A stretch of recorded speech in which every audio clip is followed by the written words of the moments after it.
Yo, what's up, guys? NBA Talk, and of course, new me, uh, Charles Xavier, but black. But anyhow, the Golden State Warriors versus Timberwolves, probably the only game that I'll be covering tonight. Um, I chose this specifically because of how the Timberwolves played against the Golden State Warriors. That got me concerned about the Golden State Warriors. So the Golden State Warriors still won, 109 to 104.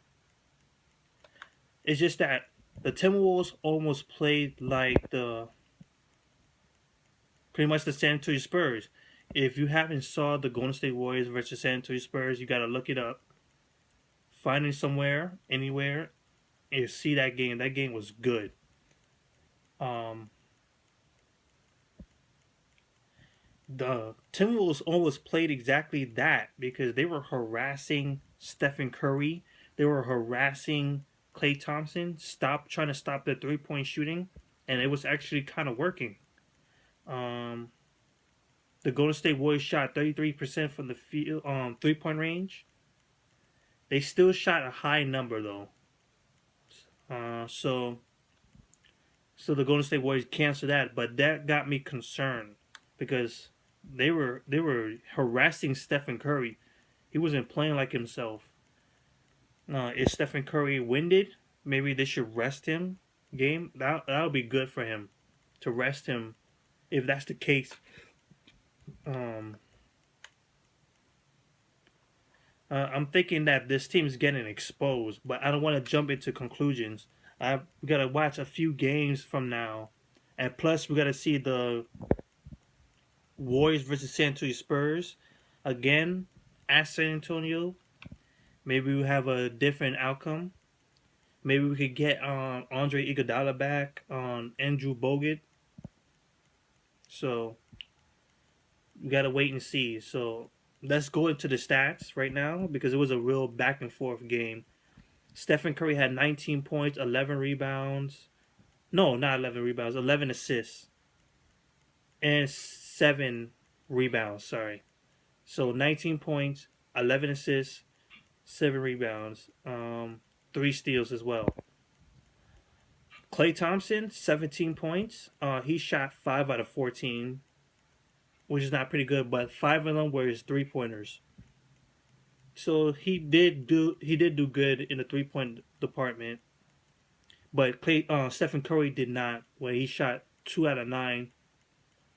Draymond Green led the team with 24 points, 3 block shots, 9 rebounds, 6 assists.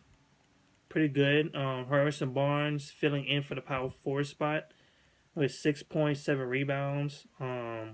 McAdoo coming in for the starting lineup instead of Brandon Rush, 7 points from him. As we look at the bench, a couple of points going on. Space giving you 8. Livingston giving you 8. Barbosa giving you 9. 5 from Rush and 5 from Virgil. The team shared the ball a lot with 31 assists. They did make 16 turnovers though, and that was part of the issue going on in the game as Minnesota was just hacking them, disrupting them. But they did shoot 49% from the field overall. So that's pretty much good. And that's it for the Golden State Warriors. For the Minnesota Timberwolves, 25 points from Andrew Wiggins. Deng had 8.7 rebounds. 24 points from Karl-Anthony Towns.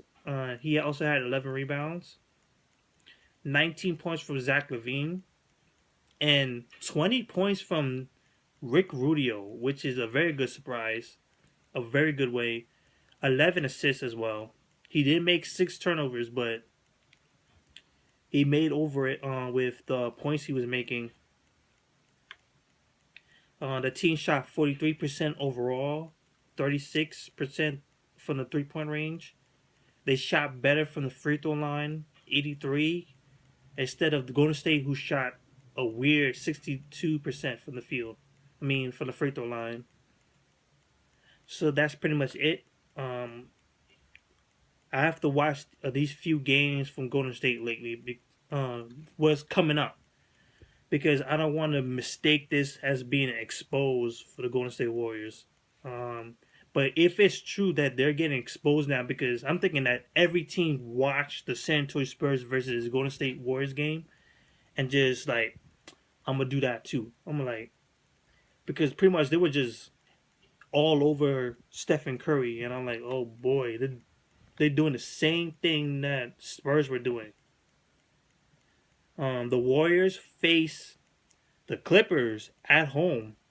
So the Warriors defend their undefeated home streak against the Clippers, which is going to be a very huge game. So until then, peace out.